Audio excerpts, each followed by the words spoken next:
Salut tout le monde et bienvenue dans ce décryptage de l'intervention de Laurence Franck. L'examen terminal approche à grands pas et on sait tous que le fameux QCM à choix unique peut être un vrai champ de mine. Alors pas de panique, cette synthèse est là pour décortiquer la face cachée de la RSE, la responsabilité sociétale des entreprises. On ne va pas recracher un manuel, on va vraiment comprendre la logique derrière tout ça et déjouer les pièges. Allez, c'est parti. Au menu de notre carte mentale pour le jour J, d'abord le profil de Laurence Franck, ensuite la différence entre éthique et déontologie, puis on plongera dans les fameux angles morts, on finira par l'envers du décor du transport maritime et les grands paradoxes du commerce équitable. Allez, on attaque la première partie, Laurence Franck et la RSE. Bon, avant même de parler concept, il faut absolument comprendre qui nous parle. Laurence Franck, c'est une maîtresse de conférences HDR, mais avec un parcours super atypique. 25 ans de terrain, du management international, des missions humanitaires, des projets de développement et surtout de la criminologie. C'est vraiment ce bagage hybride qui explique pourquoi son approche de la RSE ne se limite pas au beau discours, mais va directement fouiller dans les zones d'ombre du business mondial. Et justement, comment elle l'a définit cette RSE ? Eh bien, c'est un peu le serment d'Hippocrate du business. L'idée, c'est d'intégrer de façon volontaire des préoccupations sociales, environnementales, économiques, mais aussi morales. Sauf que, attention, c'est un concept ultra flou. Ce qui est jugé responsable va complètement changer selon la culture, le pays, le secteur ou même l'époque. Donc non, la RSE, ce n'est pas juste trier ses déchets. On passe à la section 2, éthique, déontologie et ce qu'on appelle le spectre légal. Alors là, gros signal d'alarme pour le QCM, il ne faut jamais confondre éthique et déontologie. L'éthique, c'est subjectif, c'est une réflexion très large sur le bien et le mal. Ça remonte même au Code d'Hammurabi, un texte hyper ancien qui fixait déjà des obligations pour les commerçants. À l'inverse, la déontologie, ce sont des règles professionnelles strictes, formalisées et exigées par la loi pour protéger les bénéficiaires. Pensez aux médecins, aux policiers ou aux comptables. S'ils dérapent, il y a de vraies sanctions judiciaires et professionnelles à la clé. Et cette distinction nous amène directement à une véritable pente glissante en entreprise. On commence tout en haut avec un comportement éthique standard, puis on peut glisser vers le délit pour carrément finir tout en bas dans le crime d'entreprise pur et dur.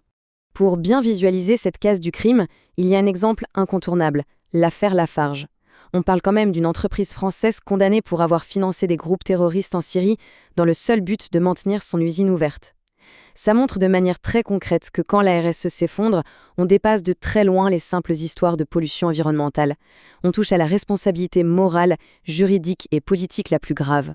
Ce qui nous amène à la troisième partie, les angles morts ignorés de la RSE. Il y a toute une série de grandes oubliées du reporting d'entreprise, à mémoriser absolument pour l'examen.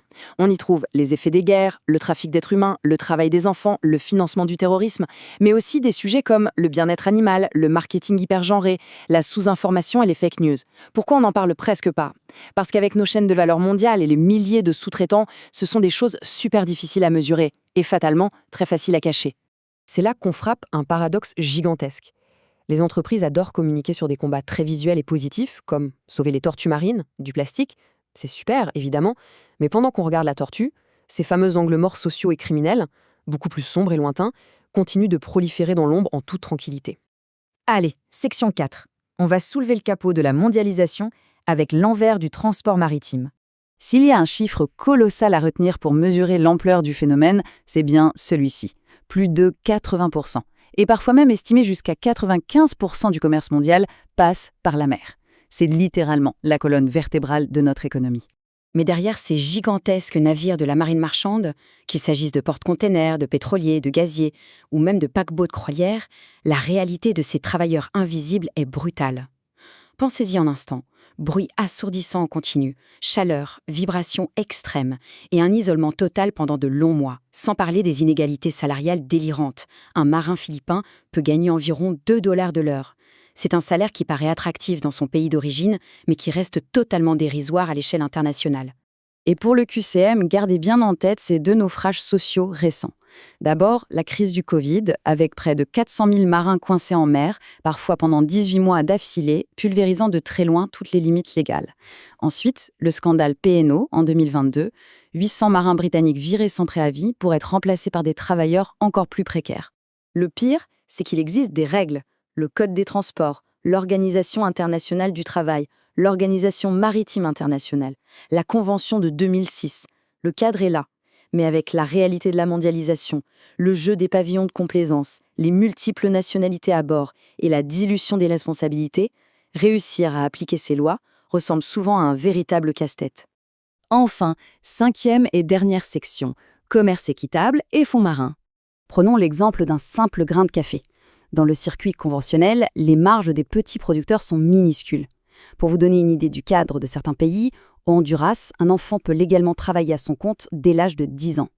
Face à ce système, le commerce équitable tente de ramener un peu d'équité et de réduire ces inégalités de revenus avec une juste rémunération. Et là, point névralgique pour l'examen, il faut absolument connaître les 4 critères du fameux label Max Havelaar. On limite les intermédiaires, on favorise les coopératives démocratiques, on assure un préfinancement à long terme, mais surtout, on garantit un prix d'achat équitable, totalement indépendant des variations de la bourse. Mais la RSE, c'est aussi faire face à des dilemmes compliqués, notamment avec la transition énergétique. Un exemple marquant, l'extraction minière dans les grands fonds marins, supervisée par l'Autorité internationale des fonds marins. On va creuser les océans pour récupérer de quoi fabriquer nos technologies vertes, ce qui risque de causer une détresse respiratoire et auditive massive chez les animaux de ces profondeurs. Bref, une solution écologique en surface qui détruit un autre écosystème au fond de l'eau. Ce qui nous amène à une réflexion finale, parfaite pour bien chauffer les neurones avant l'épreuve. Imaginons un fabricant de l'industrie de l'armement. L'entreprise est parfaite en interne, salaires équitables, parité totale, respect des syndicats. Mais son produit final, lui, donne la mort. Alors peut-on vraiment parler d'entreprise socialement responsable ? Voilà un paradoxe absolu qui prouve bien que la RSE est tout sauf une science exacte. Sur ce, excellente révision et bon courage pour l'examen.